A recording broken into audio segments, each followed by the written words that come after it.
Dear students, welcome you once again to my online class. দেখো, আজ একটা গুরুত্বপূর্ণ বিষয় নিয়ে তোমাদের সঙ্গে আলোচনা করতে চলেছি। কলকাতা বিশ্ববিদ্যালয়ের ষষ্ঠ সেমিস্টারের জেনারেলদের ইংরাজির এলসিসি L2 সিলেবাসভুক্ত প্রেমচাঁদ রচিত দ্য চাইল্ড গল্পটির বাংলায় ব্যাখ্যা, সারমর্ম এবং প্রশ্নোত্তর নিয়ে আমরা আলোচনা করতে চলেছি। তো চলো, এই গল্পটি আলোচনা করার পূর্বে এই গল্পের লেখক প্রেমচাঁদ সম্পর্কে আমরা কিছু জেনে নিই। প্রকৃতপক্ষে প্রেমচাঁদ তাঁর প্রকৃত নাম নয়, তার নাম ছিল ধনপত রায় শ্রীবাস্তব। 1880 সালের 31শে জুলাই তিনি জন্মগ্রহণ করেছিলেন এবং 1936 সালের 8ই অক্টোবর তিনি মারা যান। হিন্দি সাহিত্য জগতের এক উজ্জ্বল নক্ষত্র ছিলেন তিনি। অনেকে তাকে হিন্দি সাহিত্য জগতের শরৎচন্দ্র বলে অভিহিত করেন। তিনি ছিলেন মরমী, দরদী কথাশিল্পী। বহু উপন্যাস এবং ছোট গল্প রচনা করে তিনি হিন্দি সাহিত্য জগৎকে সমৃদ্ধশালী করে তুলেছিলেন। তাঁর সারা জাগানো উপন্যাসগুলির মধ্যে অন্যতম হল গোদান, বরদান, কর্মভূমি, প্রতিজ্ঞা ইত্যাদি।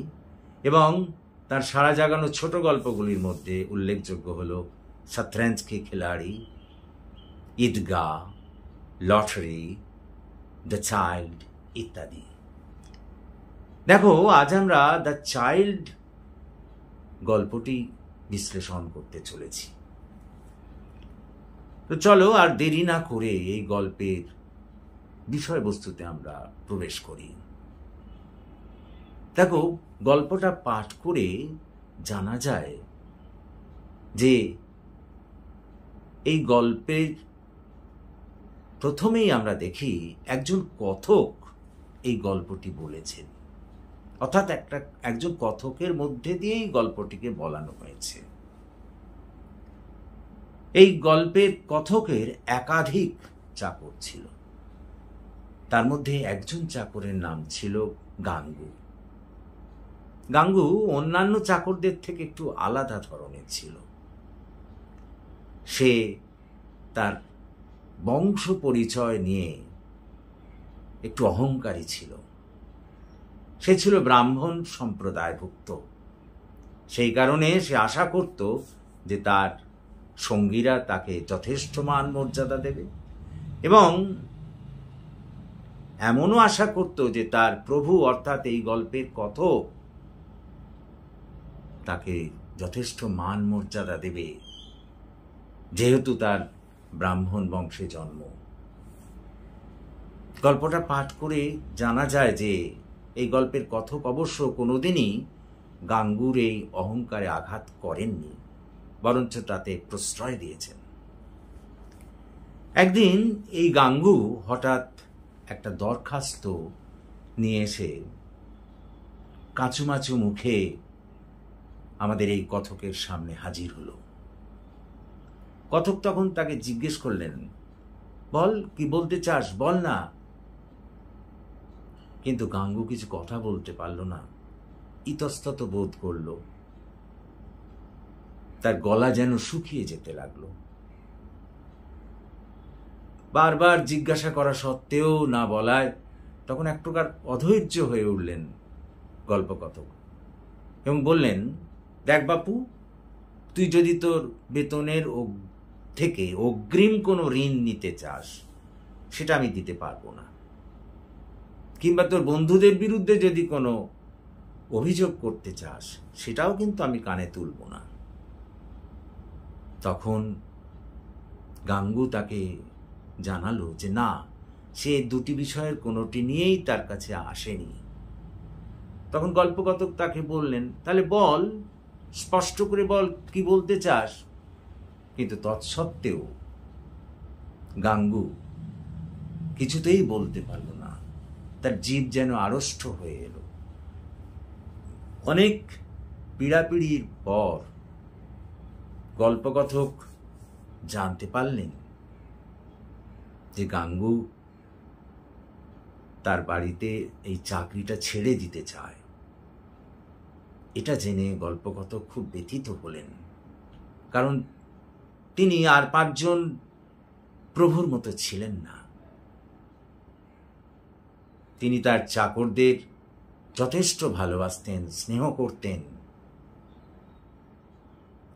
সেই কারণে তিনি ব্যথিত হলেন এবং তার বাড়িতে চাকরি করাকে সকলেই সৌভাগ্য বলে মনে করত। কিন্তু কি এমন ঘটল যে গাঙ্গু তার বাড়িতে চাকরিটা ছেড়ে দিতে চায়, তা তিনি বুঝতে পারলেন না। অনেক পীড়াপিড়ি করে জানা গেল যে গাঙ্গু এমন একজন মহিলাকে বিবাহ করতে চান যাকে ওই গল্পকথক মোটেই পছন্দ করেন না, এবং স্বাভাবিকভাবেই গল্পকথক ওই মহিলার বিরুদ্ধে সমালোচনা করবেন এবং গাঙ্গু সেই সমালোচনা শুনতে পারবে না। সেই কারণেই আগাম গাঙ্গু এই চাকরিটা ছেড়ে দিতে চায়। আরো জানা গেল খোঁজ খবর নিয়ে যে ওই মহিলার নাম গোমতী দেবী। গোমতী দেবী কিন্তু একেবারেই ভালো মহিলা ছিলেন না। তিনি ছিলেন বিধবা, এবং বিধবা আবাসে তার ঠাঁই হয়েছিল। ওই বিধবা আবাস কর্তৃপক্ষ গোমতী দেবীকে সংসারী করার জন্য দুবার তার বিবাহের ব্যবস্থা করেছিলেন, কিন্তু এই দুবারই বিবাহ 1-2 সপ্তাহের বেশি টেকেনি। তখন গোমতী দেবীর আচার আচরণে ক্ষুব্ধ হয়ে ওই বিধবা আবাস কর্তৃপক্ষ তাকে বিধবা আবাস থেকে বহিষ্কার করেছিলেন। বহিষ্কৃত হওয়ার পর গোমতী দেবী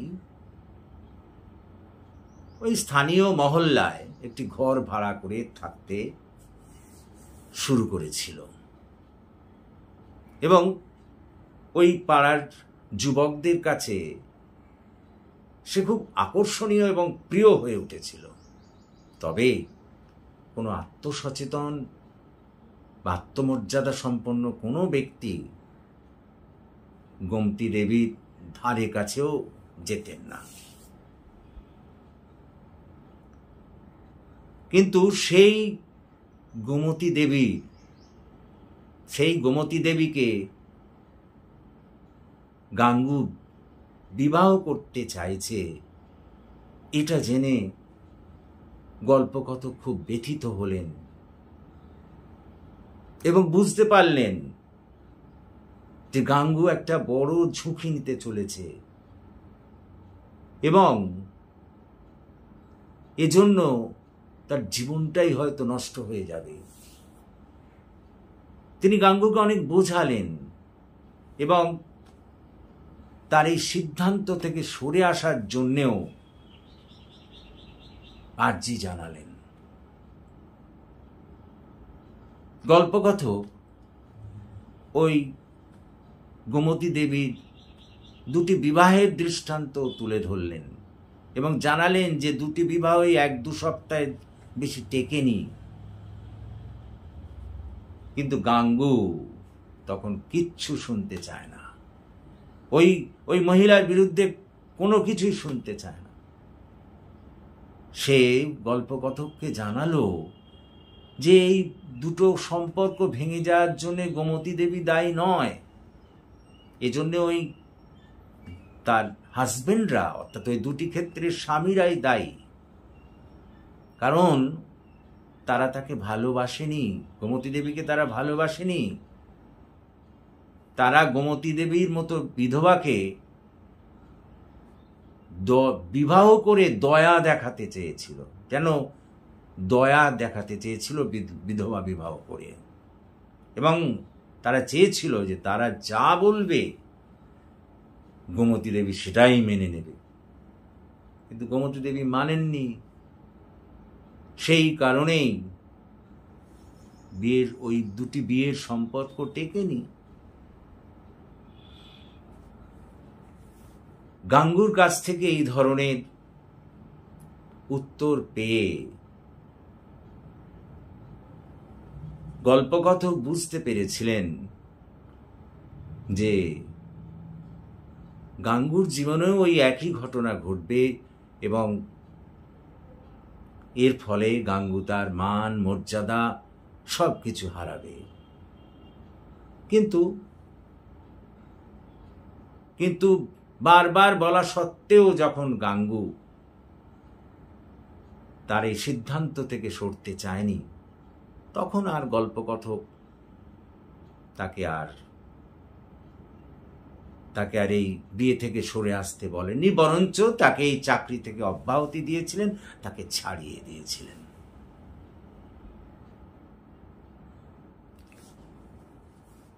চাকরি থেকে ছাড়িয়ে দেওয়ার পর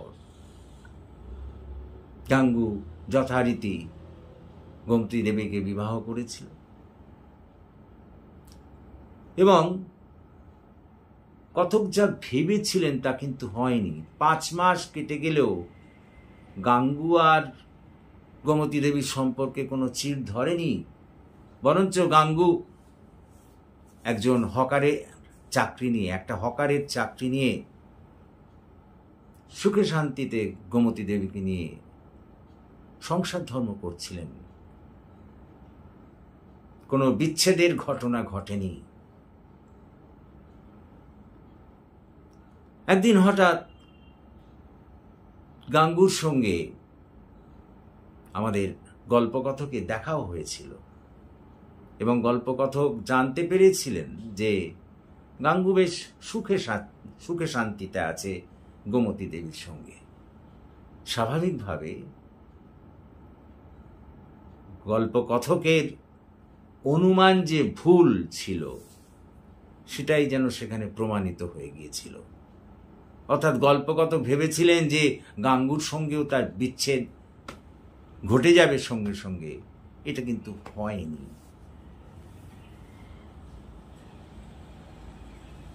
তবে একদিন সত্যি সত্যি গোমতী দেবী গাঙ্গুর বাড়ি থেকে পালিয়েছিল এবং এই খবর আমাদের গল্পকথকের কাছে পৌঁছেও গিয়েছিল। এই গল্পকথক যখন এই খবর শুনলেন তখন তিনি কিছুটা স্বস্তি পেয়েছিলেন, কারণ তার অনুমান সত্যি হয়েছে বলে। অর্থাৎ তিনি আগেই তো বুঝতে পেরেছিলেন যে অন্যান্য ক্ষেত্রেও যেমন ওই আমাদের গোমতী দেবী তার স্বামীদের ছেড়ে চলে গিয়েছিল, এক্ষেত্রেও গাঙ্গুকে ছেড়ে চলে যাবে, এটাই গল্পকথকের অনুমান ছিল। এবং সেই ঘটনায় যখন ঘটল তখন তিনি একটু নিশ্চিত হলেন যে তার অনুমানটা সত্যি বলে প্রমাণিত হয়েছে। তবে তিনি এই কথা শুনে গাঙ্গুর কাছে গেলেন, দেখলেন গাঙ্গু খুব ভেঙে পড়েছে। তবে অবাক কাণ্ড, গাঙ্গু কিন্তু গোমতী দেবীর বিরুদ্ধে কিচ্ছু অভিযোগ করলেন না, অভিযোগ করল না গাঙ্গু, বরঞ্চ অনুতাপ করতে লাগলো যে অশিক্ষা এবং তার অশিক্ষা এবং অযোগ্যতার জন্যই সে গোমতী দেবীকে ধরে রাখতে পারেনি। এবং সে আরো জানালো যে গোমতী দেবীর পক্ষে সে উপযুক্ত হয়ে উঠতে পারেনি, এই কারণেই গোমতী দেবী তাকে ছেড়ে চলে গিয়েছে। এতে গোমতী দেবীর কোনো দোষ নেই, এ কথা সে কিন্তু কথককে বারবার জানালো। গাঙ্গুর কাছ থেকে এই কথা শুনে গল্পকথক তখন ঝাঁঝালো কণ্ঠে বললেন, তাহলে তো পুনরায় তাকে তোমার খোঁজ করে নিয়ে আসা উচিত। গাঙ্গু গল্পকথকের এই প্রস্তাব গ্রহণ করল এবং জানালো যে ওই গোমতী দেবীকে খুঁজে না পাওয়া পর্যন্ত সে তার এই মুখ গল্পকথককে দেখাবে না। এরপর মাসখানেক কেটে গেল। গল্পকথক নৈনিতালে ছিলেন, তিনি ফিরেও এলেন এবং ফিরে আসার পর একদিন গাঙ্গু একটা শিশুকে কোলে নিয়ে গল্পকথকের কাছে গিয়ে হাজির হলেন। গল্পকথক তখন গোমতী দেবীর খোঁজ খবর তার কাছ থেকে সংগ্রহ করতে চাইলেন এবং গাঙ্গু তাকে জানালো যে এই শিশুটির জন্ম দেওয়ার জন্যই গোমতী দেবী তাকে ছেড়ে চলে গিয়েছিল। লখনৌয়ের এক হাসপাতাল থেকে গোমতী দেবী এবং শিশুকে সে বাড়িতে নিয়ে এসেছে। তখন গল্পকথক বুঝতে পারলেন যে এই শিশুটি গাঙ্গুর ঔরসজাত সন্তান নয়, কারণ গোমতী দেবীর সঙ্গে গাঙ্গুর বিবাহ হয়েছে এখনো 6 মাস হয়নি। তাহলে কি করে গাঙ্গুর সন্তানই হবে? গল্পকথক বারবার গাঙ্গুকে বোঝাতে লাগলেন যে এটা তার সন্তান নয়, এটা তার ঔরসজাত সন্তান নয়, এটা অন্য কোনো পুরুষের সন্তানের জন্ম দিয়েছে গোমতী দেবী।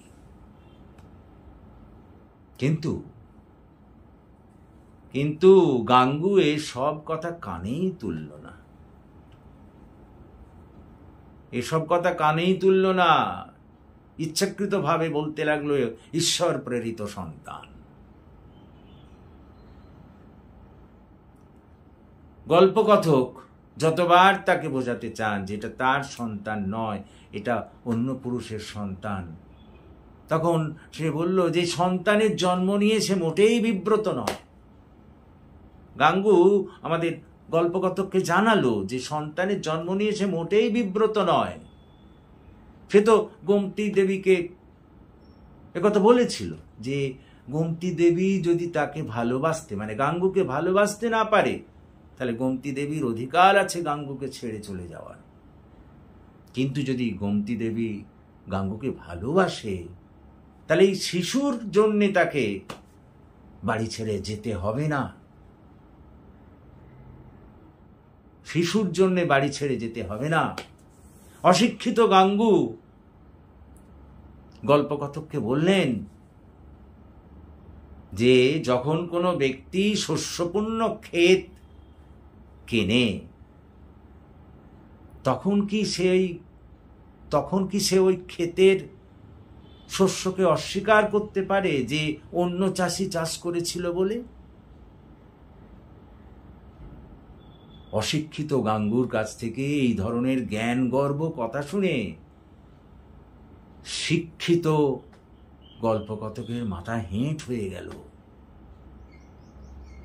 গাঙ্গুর মধ্যেও যে সত্যিকারের শিক্ষা আছে গল্পকথক বুঝতে পারলেন। হতে পারে গাঙ্গু অশিক্ষিত, কিন্তু তার মধ্যে শিক্ষার যে গুণ আছে এটা বুঝতে পারলেন। তিনি রীতিমতো বোকা বনে গেলেন এবং এতদিন ধরে গাঙ্গু গল্পকথককে যে মান মর্যাদা দিয়ে আসছিলেন, এই কথা শোনার পর গল্পকথকও গাঙ্গুকে সেই মান মর্যাদা দিতে শুরু করলেন এবং প্রফুল্ল বদনে সহাস্যে বললেন, চলো তোমার বাড়ি যাব। গিয়ে তিনি গোমতীকে আশীর্বাদ করতে চাইলেন। এই হচ্ছে আমাদের গল্প। তো দেখো, এই গল্পটির আমি বলে নিই, এখান থেকে যে সমস্ত প্রশ্ন আসে সেই প্রশ্নগুলোর মধ্যে গোমতী দেবীর চরিত্র লিখতে দেয়, গাঙ্গুর চরিত্র লিখতে দেয়। Very very important. এই দুটো চরিত্র পড়লে একটা চরিত্র কমন পাবে। আমাদের লেখক মানে কথকের চরিত্র লিখতে দেয়, গল্প কথকের চরিত্র লিখতে দেয়। কথাটা বোঝার চেষ্টা করো। গল্পটার নামকরণের সার্থকতাও দেয়। Significance of the title very important. কেন দ্য চাইল্ড গল্পটার নামকরণ করা হয়েছে, এই সব প্রশ্ন এখান থেকে আসতে পারে। তো দেখো, আজ আর এই ভিডিওর আকার বড় করব না। আমার পরবর্তী ক্লাসগুলি তোমরা অনুসরণ করতে থাকো। এর কোশ্চেনও কিন্তু আমি লেখাবো। দেখেছো আগে যেমন আমরা করেছি। তোমরা যদি আমার ভিডিওগুলো বা আমার লাইভ ক্লাসগুলো ফলো করো তাহলে দেখবে আমরা এর আগে যে সমস্ত গল্পগুলো তোমাদের আছে, যেমন the boss came to dinner, তারও আমরা প্রশ্নোত্তর লিখিয়েছি, কিংবা আউট অফ বিজনেস তার থেকেও লিখেছি, গীতাঞ্জলি নাম্বার 18 থেকেও লিখিয়েছি। এরও প্রশ্নোত্তর লেখাবো। Just try to follow me. তো আজ এই পর্যন্তই থাক। তোমাদের যদি এই ক্লাস ভালো লাগে তাহলে প্লিজ তোমরা এই ক্লাসের কথা তোমাদের বন্ধু বান্ধবদের মধ্যে শেয়ার করো, এবং তোমরা এখনো যারা আমার এই চ্যানেলটিকে সাবস্ক্রাইব করোনি, প্লিজ সাবস্ক্রাইব মাই চ্যানেল।